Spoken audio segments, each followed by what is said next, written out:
Estamos de volta com uma entrevista especial do escritor e professor Renato Pessoa, autor dos livros O Campo Arcaico e Solidão Singular. Ele faz parte de uma nova geração de talentos cearenses na literatura. Renato está participando da antologia de poetas cearenses contemporâneos, que tem o título de Retratos de Abismo e Outros Voos. Ele conversa agora com a jornalista Mônica Silveira.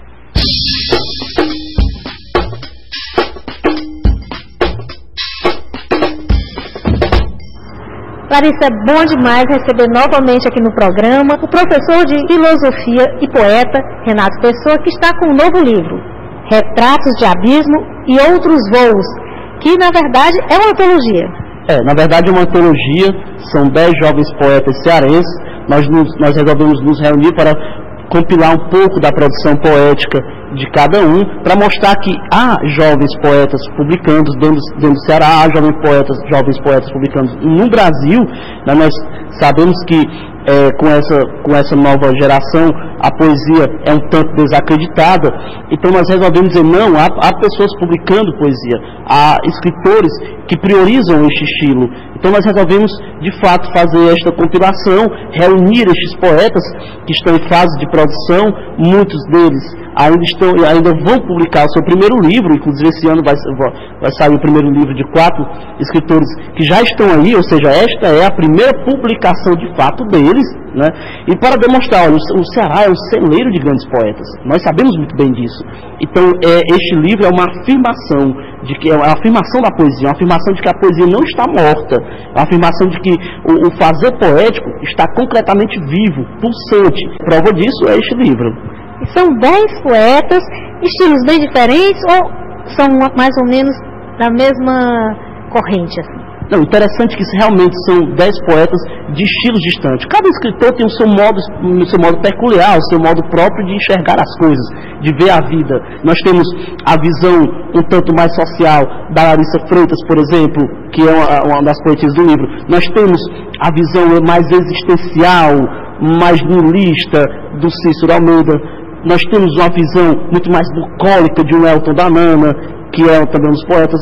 Nós temos uma visão mais romanceada, mais romancista, mais amorosa do Bruno Mota. São jovens que ao seu modo, enxergam o mundo, contextualizam esse mundo, problematizam esse mundo através da poesia e está compilado nisso. E como é que você se encontrou com esses jovens? Como é que surgiu esse grupo? Você já se reuniu antes? Como é que foi esse encontro? Na verdade, a ideia é minha e do Diego Nogueira Silvério, que também é um excelente, um grandíssimo poeta. Nós somos amigos há muito tempo, inclusive o que nos uniu foi o amor às artes, à literatura e à filosofia. Então é um projeto já antigo que esse ano, que em 2014, nós decidimos concretizar. Nós já conhecemos o Elton da Nana, que é meu familiar. Eu já conhecia também o Bruno Mota Pinheiro, o Eder Montenegro, que também é um grande poeta cearense. Então os outros poetas nós fomos compilando, fomos procurando. Conhecemos através da internet a Larissa Freitas, a Larissa Alhadef, né, e conhecemos o Ítalo, e então nós decidimos reunir esses autores. A sua poesia, como é que você caracteriza? É uma poesia mais forte, urbana também. Alguns leitores e alguns críticos apontam minha poesia muito mais do ponto de vista nihilista ou desacreditada.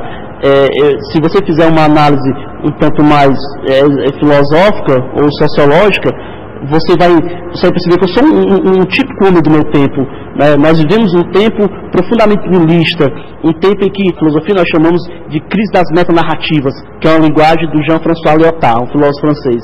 Então, há esse aspecto na minha poesia, um aspecto um tanto desacreditado, não a descrença na arte, não a descrença na vida, mas no sentido de que é uma poesia um tanto mais angustiada, profundamente lírica, mais angustiada, né? Chamaram já de pessimista, o que eu discordo. Não creio que a minha poesia ou o meu texto, a minha literatura seja pessimista, mas há sim uma desconfiança. Não é uma desconfiança vazia, é uma desconfiança que produz alguma coisa, que produz arte, que produz pensamentos, que produz reflexões, que produz uma descontextualização, vamos usar esse termo, ou seja, você descontextualiza para recontextualizar dentro da poesia. Vocês fizeram esse livro independente? Como é que foi feito? Assim, porque produzir um livro hoje aqui no Ceará, na verdade no Brasil, é bem difícil, né? A produção do livro foi muito coletiva. Nós chegamos, eu e Diego Nogueira Silvério, junto com o Bruno Mota Pinheiro, chegamos para os autores e falamos, olha, vocês vão nos ajudar a produzir este livro. Nós nos juntamos uma determinada renda, e procuramos uma editora, e a partir disso nós montamos o livro. Então o livro foi formado pelo coletivo, esse livro é nosso. É uma saída para os novos poetas, porque hoje, para publicar sozinho, individual, já é mais complicado. Você tem 2 livros aqui, né? Tem que já foi mostrado aqui no programa, né? Solidão Singular e O Corpo Arcaico, que é o primeiro, né? Primeiro livro. E com certeza você também teve dificuldade de publicar. É uma saída a publicação coletiva? É uma saída. Na verdade, o mercado editorial brasileiro tem crescido muito. O público leitor no Brasil tem crescido demais. Você percebe que hoje nós damos ao luxo de ter best-sellers, nós nos damos ao luxo de ter livros que vendem milhões de cópias.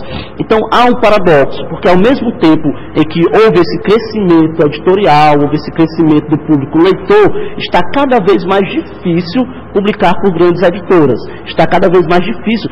Na verdade, está cada vez mais difícil publicar um determinado tipo de literatura. O mercado ainda prioriza muito pouco a poesia. Então, esses jovens que publicam poesia, esses jovens que se arriscam, que é uma coragem muito grande publicar poesia, é uma coragem imensa você ainda se determinar numa produção e numa definição de que você seja um poeta. Então, é uma coragem de enfrentar o mundo. Então, a saída seria a autopublicação. Diversos poetas se autopublicam hoje, se autopublicam bem. E nós temos também pequenas editoras que têm esse dever de publicar esses jovens poetas iniciantes, esses jovens escritores iniciantes, sem procurar grandes editoras. E com isso, vão ficando conhecidos, as pessoas vão mostrando que gostam de poesia, os próprios blogs na internet, né, muitas páginas que falam de poesia, mostram que o público gosta de poesia. Isso talvez convença depois as editoras também. Nós temos um crescimento público de poetas, isso é interessantíssimo, certo? Ou seja, isso é a afirmação da poesia. Em contrapartida, as grandes editoras não querem publicar porque vende pouco. E é muito complicado, é dificílimo você encontrar um bom poeta hoje.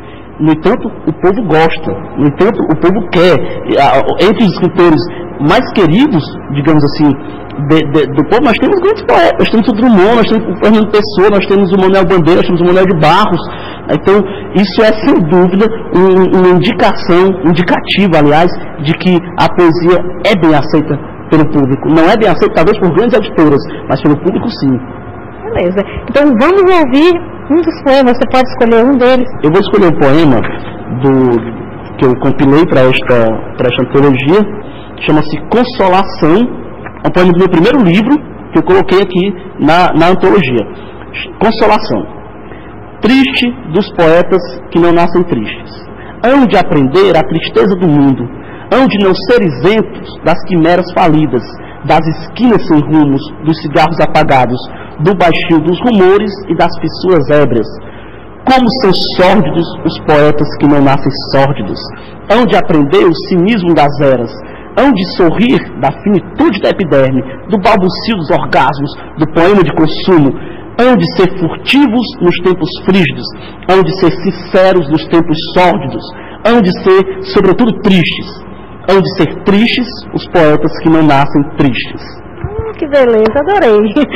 Agora vamos, para encerrar, dizer onde as pessoas podem adquirir o livro, né? Bom, o livro está em algumas livrarias aqui em Fortaleza e pode também entrar em contato comigo pelo Facebook e por alguns dos autores. Nós vamos disponibilizar o livro para a compra. Então, em algumas livrarias, sobretudo as livrarias ali do Benfica, você pode encontrar o livro rapidinho. Renato, foi um grande prazer, adorei o papo. Obrigado. Muito obrigada por sua participação no nosso programa Papo Literário. Obrigado, eu que agradeço mais uma vez o convite. Estamos sempre aqui para essas matérias de literatura e sempre que você precisar, estaremos dispostos para conversar um pouco mais sobre poesia, sobre literatura, sobre arte, sobre a vida.